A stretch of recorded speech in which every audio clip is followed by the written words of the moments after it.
L'histoire est remplie de documents qui nous offrent un aperçu des pensées des grands esprits, mais peu sont aussi émouvants que les derniers mots laissés par un jeune prodige. Évariste Galois, à la veille d'un dénouement tragique, a rédigé ce que beaucoup considèrent comme l'un des plus touchants testaments personnels de l'histoire des sciences. Mes bons amis, souvenez-vous de moi, car le destin ne m'a pas accordé une vie suffisamment longue pour que mon pays se souvienne de moi. Adieu. Ce qui m'a maintenu en vie, c'était le bien public. Ma vie se termine à cause d'une calomnie tragique. Telles furent les dernières paroles d'Évariste Galois, un jeune homme dont les idées ont défié le temps et dont la vie s'est tragiquement achevée avant son 21 et anniversaire. Qu'a-t-il découvert qui était si révolutionnaire? Comment quelqu'un d'aussi jeune a-t-il pu laisser un héritage aussi profond? Pourquoi est-il connu comme le plus grand génie que nous n'avons jamais eu? Aujourd'hui, nous allons le découvrir.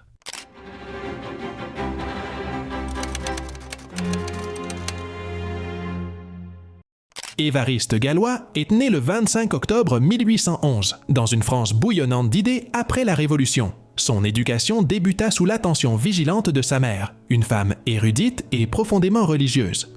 Elle fut sa première enseignante, lui apprenant non seulement à lire et à compter, mais aussi en lui inculquant une base solide dans les études classiques et religieuses. Ses premières leçons ont non seulement posé les fondements de ses connaissances, mais ont également commencé à dessiner le panorama de ses futures batailles idéologiques.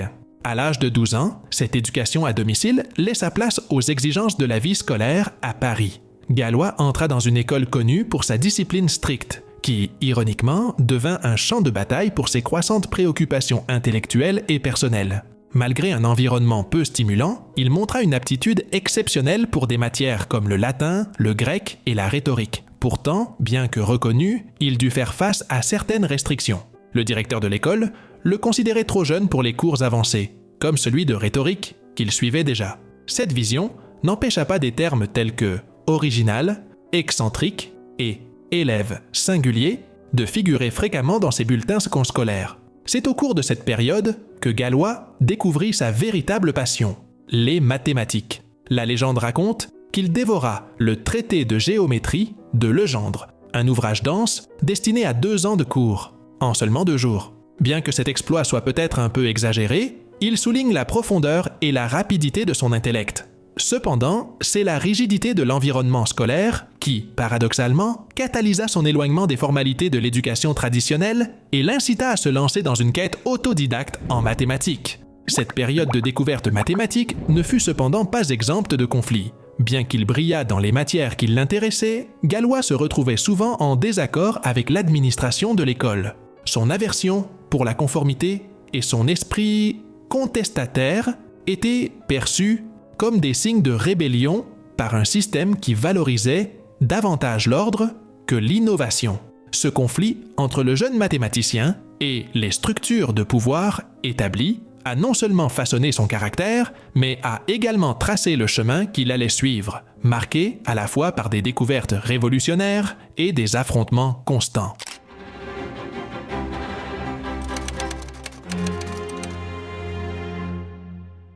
Au fur et à mesure que Galois s'engageait dans l'étude des mathématiques, il ne se contentait pas d'apprendre, il transformait profondément la discipline. Un défi en particulier attira son attention, les équations de 5e degré. La question n'était pas de savoir si ces équations avaient des solutions, car des mathématiciens comme le Norvégien Niels Henrik Abel et l'Italien Paolo Ruffini avaient déjà démontré qu'il n'existait pas de solution générale par des méthodes algébriques conventionnelles. Abel, dont la vie fut également marquée par le génie et une mort prématurée, laissa un héritage de questions sans réponse. Inspiré par ce legs, Galois chercha à comprendre les raisons profondes derrière ces équations. Pour expliquer son approche, imaginons un jeu de puzzle. Chaque pièce du puzzle a un rôle unique et contribue à l'image finale. Galois proposa que les solutions des équations pouvaient être comprises à travers les symétries et les relations entre ces pièces, qu'il appela éléments du groupe de Galois. Cette théorie n'offrait pas seulement une nouvelle manière d'appréhender les équations, mais elle révolutionnait aussi la façon de penser l'algèbre. Cependant, les contributions de Galois rencontrèrent de nombreux obstacles avant d'être reconnues. L'un de ces obstacles impliquait Augustin-Louis Cauchy, l'un des mathématiciens les plus respectés de l'époque. Galois avait remis ses travaux novateurs à Cauchy pour qu'il les évalue, dans l'espoir qu'il soit présenté à l'Académie française des sciences. Malheureusement, pour des raisons allant de l'oubli à la négligence, Cauchy ne soumit jamais les écrits de Gallois. Pour aggraver la situation, après la mort inattendue de Joseph Fourier, secrétaire de l'Académie, certains des manuscrits de Gallois qui auraient pu être récupérés furent définitivement perdus. Ces événements ne furent pas de simples contretemps, mais de véritables coups durs pour Gallois. Pourtant, il persista. Chaque rejet et chaque défi ne firent que renforcer sa détermination à continuer d'explorer et d'approfondir ses idées, qui allaient à former la base des théories mathématiques et scientifiques modernes. Alors que Gallois innovait dans le domaine des mathématiques, sa vie commençait à refléter les bouleversements politiques de son époque. En dehors des salles de classe et des études académiques, les rues de Paris devenaient notamment le théâtre de débats intenses et de luttes pour des changements sociaux et politiques. Les propres frustrations de Gallois face aux obstacles de sa carrière scientifique trouvaient un écho dans les mouvements révolutionnaires croissants, l'attirant vers des questions dépassant les simples théorèmes et équations. Ce mélange de défis académiques et d'engagement politique conduisait Gallois sur un chemin où les mathématiques et la militance s'entremêlaient. À mesure qu'il avançait dans ses théories, sa vie personnelle se compliquait également, préparant le terrain pour une série d'événements personnels et politiques qui marqueraient le cours de son histoire.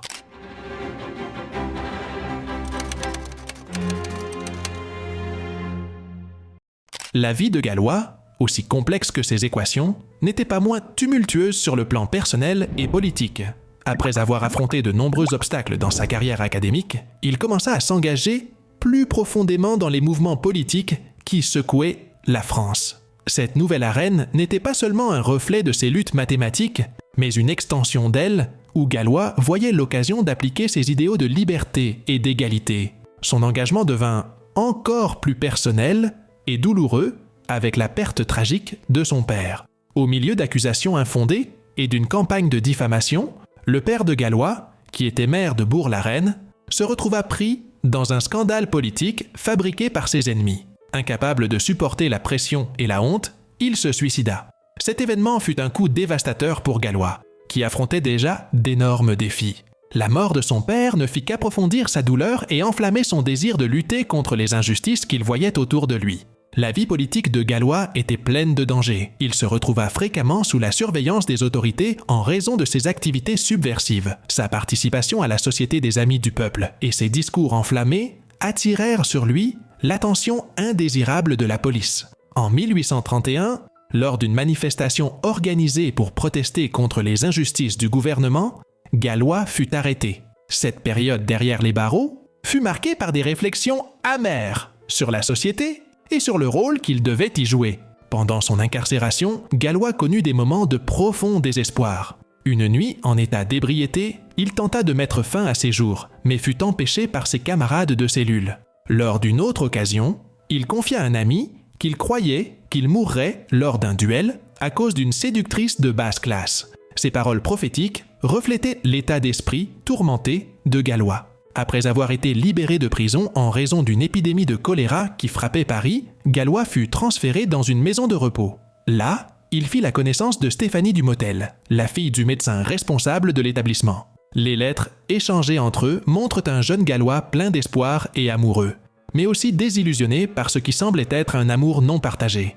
Tandis que Gallois tentait d'équilibrer ses passions politiques et personnelles, sa vie se compliquait de plus en plus. Le rejet continu de ses idées par la communauté académique et les conflits politiques croissants préparaient terrain pour une tragédie inévitable. À mesure que les événements politiques s'intensifiaient, les frustrations de Gallois s'accentuaient également. Chaque refus académique et chaque confrontation politique ajoutait du combustible à sa détermination et à sa désillusion.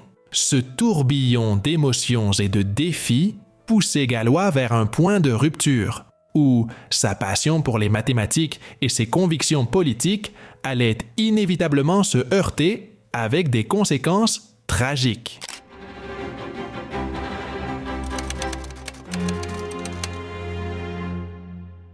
Au printemps de 1832, la vie personnelle et politique de Gallois atteignit son point culminant de tension. À la veille de son dernier et fatidique jour, Gallois s'assit à sa table de travail, consumé par l'urgence de tout consigner, pressentant peut-être que l'aube mettrait fin à son voyage. Une grande partie des événements entourant la mort de Gallois reste encore un mystère. Je vais donc tenter de m'en tenir à ce que l'on sait, qui est résumé dans 2 lettres qui sont aujourd'hui considérées comme l'un des témoignages personnels les plus touchants de l'histoire des sciences. La première lettre dit « Je meurs victime d'une coquette infâme et des 2 idiots qu'elle a manipulés. Ma vie se termine à cause d'une misérable calomnie. Ah, mourir pour quelque chose d'aussi insignifiant, pour quelque chose de si méprisable. Le ciel est témoin que c'est seulement contraint, forcé, que j'ai cédé à une provocation que j'ai tenté d'éviter par tous les moyens. Je regrette d'avoir dit une vérité pernicieuse à des hommes si peu capables de l'entendre calmement. Néanmoins, j'ai dit la vérité. J'emporte avec moi dans la tombe une conscience sans mensonge, immaculée de sang patriotique. Adieu. Ce qui m'a maintenu en vie, c'était le bien public. Pardonnez à ceux qui me tuent. Ils agissent de bonne foi. Mes amis, s'il vous plaît, au nom de ma mère, veillez à ce que je ne sois pas présenté de manière ridicule. Ce sera une déception qu'elle pourrait subir. La 2e lettre avait un ton plus politique et était adressée à ses camarades républicains. Gallois y expliquait les circonstances qui l'avaient conduit au duel, soulignant qu'il agissait contre sa volonté, contraint par un code d'honneur qu'il ne pouvait ignorer. La lettre disait « Mes bons amis, j'ai été provoqué en duel par 2 patriotes. Mon refus est impossible. Je vous demande pardon de n'en avoir informé aucun d'entre vous, mais mes adversaires ont exigé, pour mon honneur, que je ne prévienne aucun patriote. Votre tâche est simple. Prouvez que j'ai combattu contre ma volonté, c'est-à-dire après avoir épuisé tous les moyens de trouver une solution de conciliation. Souvenez-vous de moi, puisque le destin ne m'a pas accordé une vie assez longue pour que mon pays se souvienne de moi. » En résumé, Gallois a fait quelque chose pour ou avec une jeune femme, probablement Stéphanie, qui a irrité 2 républicains proches de celle-ci. Lors d'une discussion avec Gallois, ils l'ont provoqué en duel, auquel apparemment il ne pouvait échapper. Le matin du 30 mai 1832, le destin tragique de Gallois fut scellé. Le lieu choisi pour le duel était un champ isolé aux abords de Paris, choix qui reflétait le désir de confidentialité et peut-être la gravité du conflit. Les détails de cette rencontre fatale sont rares. Mais on sait que Gallois et son adversaire, membres de sa propre faction politique avec qui il avait des différends personnels, se sont affrontés avec des pistolets. Lorsque les coups de feu résonnèrent dans le silence du matin, Gallois fut grièvement blessé. Transporté d'urgence à l'hôpital, les dernières heures de Gallois furent marquées par une lucidité évidente, entrecoupée de délires fiévreux.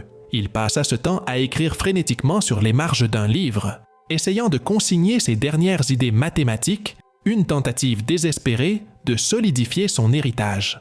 Gallois mourut le 31 mai 1832, à l'âge de 20 ans, non seulement comme un brillant mathématicien, mais aussi comme un martyr de la liberté.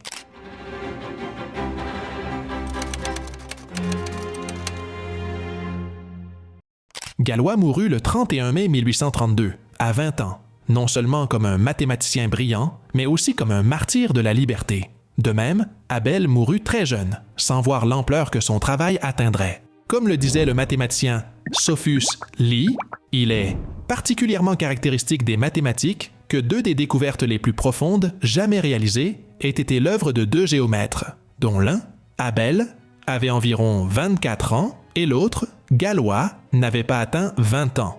Émile Picard, un autre grand mathématicien, observant les avancées mathématiques du 19e siècle, déclara « Personne ne le surpasse en originalité et en profondeur de ses conceptions. » En apprenant l'histoire de Gallois, une question m'est venue à l'esprit. Avait-il vraiment d'autre choix que de participer à ce duel? Pourquoi n'a-t-il pas fui?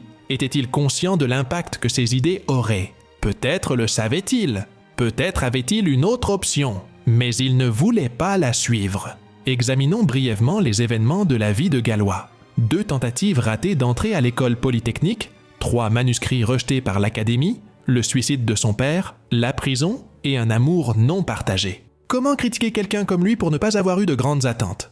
Après sa mort, les manuscrits de Gallois furent étudiés par des mathématiciens tels que Joseph Liouville, qui reconnut son génie et travailla pour que ses théories soient publiées et comprises. Liouville, avec d'autres, vit la valeur des contributions de Gallois et aida à faire connaître son travail, s'assurant que le monde n'oublierait pas le jeune génie. Galois ne vécut pas assez longtemps pour voir l'acceptation de ses idées, mais son travail nous enseigne que la véritable innovation naît souvent de la résistance et du défi aux normes établies. Sa vie et sa mort sont un puissant rappel que les idées peuvent être plus durables que la vie elle-même. L'histoire de Galois nous offre des leçons précieuses sur la persévérance et la passion.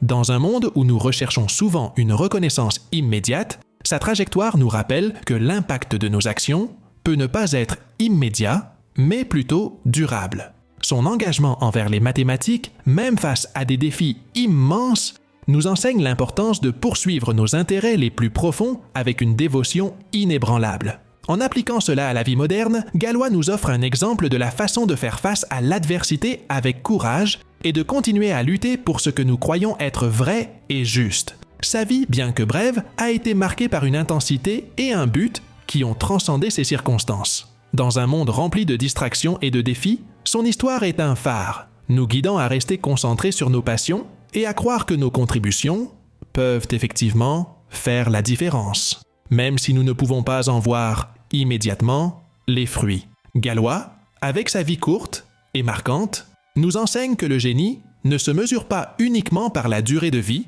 mais par la profondeur avec laquelle nous vivons nos convictions et poursuivons nos rêves. Il est fascinant d'imaginer ce que Galois aurait pu accomplir s'il avait vécu plus longtemps. Ses contributions auraient pu être encore plus profondes, transformant peut-être d'autres domaines du savoir avec son génie unique. Une brillante intelligence tragiquement interrompue avant d'atteindre son plein potentiel. Et ainsi, il reste connu comme le plus grand génie que nous n'ayons jamais eu.